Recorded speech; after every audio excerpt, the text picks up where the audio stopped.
സംസ്ഥാനത്ത് സൂര്യാഘാതമേറ്റ് 500ഓളം കറവ പശുക്കൾ ചത്തതായും മൃഗസംരക്ഷണ വകുപ്പ്. പ്രതിദിന പാൽ ഉൽപാദനം കുത്തനെ കുറഞ്ഞതായും റിപ്പോർട്ടിൽ പറയുന്നു. സൂര്യാഘാതത്തിൽ കറവ പശുക്കൾ നഷ്ടപ്പെട്ട ഉടമസ്ഥർക്ക് ഉടനടി നഷ്ടപരിഹാരം നൽകുമെന്ന് മൃഗസംരക്ഷണ വകുപ്പ് മന്ത്രി ജെ ചിഞ്ചുറാണി അറിയിച്ചു. സംസ്ഥാനത്ത് ചൂട് വർദ്ധിച്ചതോടെ പശുക്കൾ ചത്തൊടുങ്ങുന്നത് പതിവായി. 490-ലധികം കറവ പശുക്കളാണ് ഇതുവരെ സംസ്ഥാനത്ത് സൂര്യാഘാതമേറ്റ് ചത്തത്. പ്രതിദിനം പാലുൽപാദനം കുത്തനെ കുറഞ്ഞു. സംസ്ഥാനത്ത് ആദ്യമായി പച്ചപ്പുല്ലും വെള്ളവും കിട്ടാത്ത അവസ്ഥയാണ്. 44 പഞ്ചായത്തുകളിൽ പൂർണ്ണമായും ശുദ്ധജലം ലഭിക്കുന്നില്ല. ഇതും പശുക്കൾ ചത്തൊടുങ്ങുന്നതിന് കാരണമായി. ഇത്തരത്തിൽ 400ഓളം പശുക്കളാണ് ചത്തത്. 105 കറവ പശുക്കളാണ് കൊല്ലം ജില്ലയിൽ മാത്രം ചത്തത്. കടുത്ത വേനലിൽ പശുക്കൾക്ക് സൂര്യാഘാതം ഏൽക്കാനുള്ള സാധ്യത ഏറെയാണ്.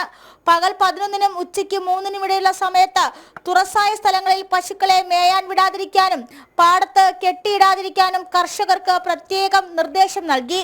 നിർജ്ജലീകരണം തടയാനും പാൽ കറവ നഷ്ടം കുറയ്ക്കാനും തൊഴുത്തിൽ 24 മണിക്കൂറും തണുത്ത കുടിവെള്ളം ലഭ്യമാക്കാനും മുന്നറിയിപ്പ് നൽകിയിട്ടുണ്ട്. ജനം, തിരുവനന്തപുരം.